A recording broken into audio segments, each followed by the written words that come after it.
SVG. Bringing you the news 24 hours a day, 7 days per week, with a fresh approach. www.999wefm.com. WeFM News, online, on demand.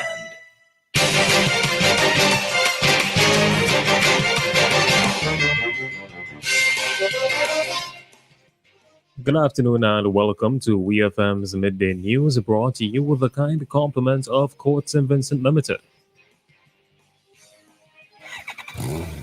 When you're behind the wheel, stay alert. Driving safely should always be your top priority. Protect yourself and other road users by keeping your attention on the road. Stay alive. Avoid distractions like cell phones and maintain a safe distance from other vehicles. Only overtake when it is absolutely safe to do so. And remember to be on the lookout for motorcyclists. The life you save today may be yours. Alert today, alive tomorrow. This message is brought to you by AKT Motorcycles, available at courts. Welcome back to WEFM's Midday News, brought to you with the kind compliments of Court St. Vincent Limited. I am your presenter, Rajiv Providence. First, on the local scene, farmers here in St. Vincent and the Grenadines continue to be supported by the UBEC CERC CRW SVG Food Insecurity Project.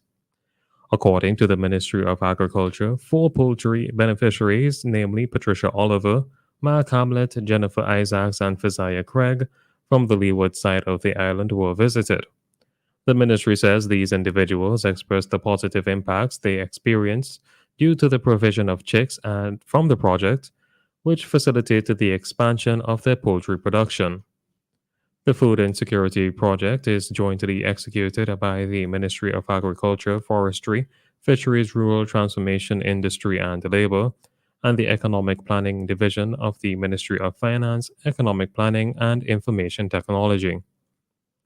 Project coordinator for the Food Insecurity Project, Colville King, in February of this year said that each batch of chicks donated was accompanied by feed and technical support, and ensuring that farmers have the necessary resources and knowledge to rear healthy birds. Vincentian Theatre delegation Are We Folk shined at the third edition of the International Progressive Theatre Festival in the Bolivarian Republic of Venezuela. According to a release from the Ministry of Foreign Affairs and Foreign Trade, the Vincentian delegation showcased the richness of SVG's cultural heritage and theatrical excellence at Venezuela's Alameda Theatre.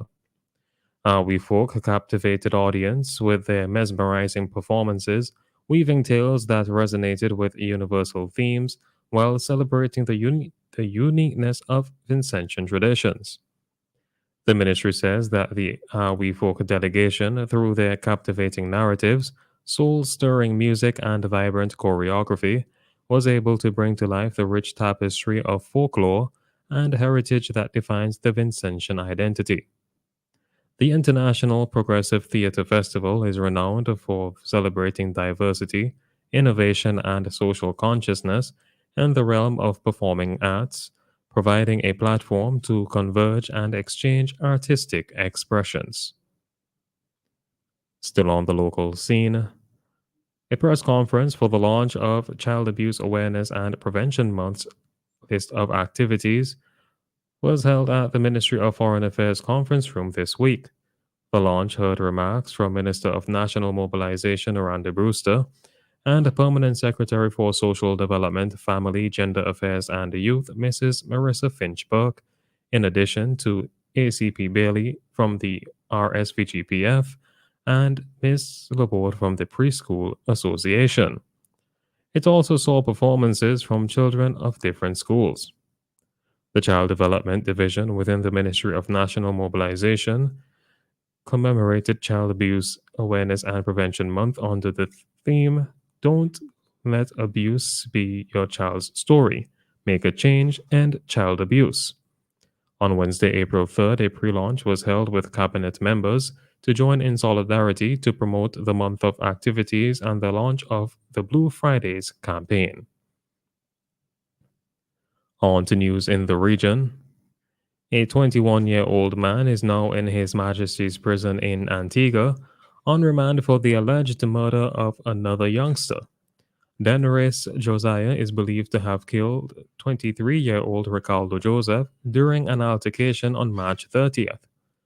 The two Old Road residents reportedly got into a fight at a bar, and the situation reportedly escalated when one of them grabbed a cutlass, resulting in fatal injuries to Joseph's head, neck, and arms. A 19-year-old male who attempted to intervene also sustained chop wounds to his wrist. Joseph was pronounced dead the morning after the incident, becoming the country's third murder victim for the year. Meanwhile, the teenager remains hospitalized for serious injuries and has reportedly already undergone 2 surgeries. Josiah appeared in the District B Magistrates Court and was remanded pending the outcome of the matter. Guyana has vowed to maintain its position regarding the ownership of the Essequibo region as the United States dismissed a claim by Venezuelan President Nicolas Maduro that Washington is building secret military bases there. Vice President of Guyana Barrett Jagdeo said Georgetown will not back down from protecting its land and sovereignty, and Venezuela's latest actions are a form of annexation by decree, in clear contravention of the Argyll Declaration and the judicial process currently before the International Court of Justice, the ICJ. Earlier, Washington had dismissed claims by Maduro that it is building secret military bases in Essequibo, an oil-rich region of Guyana that makes up about 2/3 of the country and is home to 125,000 of its 800,000 citizens. On Wednesday, President Maduro, campaigning for the upcoming presidential election, alleged secret U.S. military bases in Essequibo, calling them an aggression, and saying they were built to prepare for an escalation against Venezuela. On the international scene, AstraZeneca says that its new blockbuster cancer drug, Imfinzi, helped improve overall and progression-free survival in patients with limited-stage small cell lung cancer. The drug demonstrated statistically significant and clinically meaningful improvement in the dual primary goals of overall survival and progression-free survival in patients for whom the disease had not worsened following concurrent therapy in a late-stage trial, according to AstraZeneca. According to Reuters, overall survival is defined as the proportion of trial patients on the drug who were alive compared to those on a placebo, while progression-free survival refers to the period of time that a person lives with the disease without it getting worse after treatment. Small cell lung cancer is a highly aggressive form of cancer that typically recurs and progresses rapidly despite initial response to chemotherapy and radiotherapy, with only 15 to 30% of patients alive 5 years after diagnosis, AstraZeneca said. The drug trial is part of the Anglo-Swedish drug maker's key cancer portfolio. Oncology drugs accounted for 23% of total group revenue last year. Finally, in sports, England pace bowler Jofra Archer will not play Test cricket until 2025, but this summer's T20 World Cup is absolutely a realistic goal, says Managing Director Rob Key.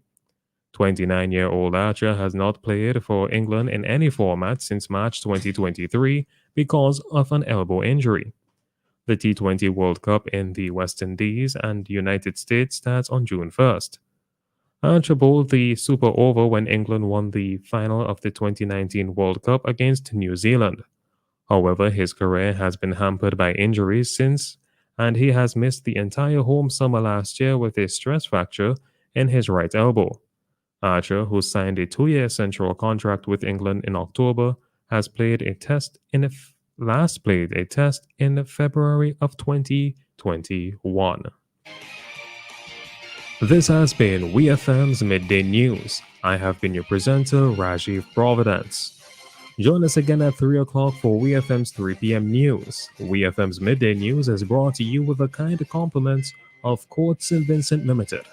See me soar in 2024. Be seen wearing the best and latest styles in eyewear from Courts Optical. Buy one frame and get a second pair for free. Mix and match with your favorite brands. A variety of colors and fresh new styles. Buy one frame and get a second pair absolutely free. Shop today with no cash and pay later. Schedule your free eye exam today at courtsoptical.com. Soar into 2024 with BOGO. Only at Courts Optical. Value you can see. Conditions apply. Offer valid until January 31st, 2024.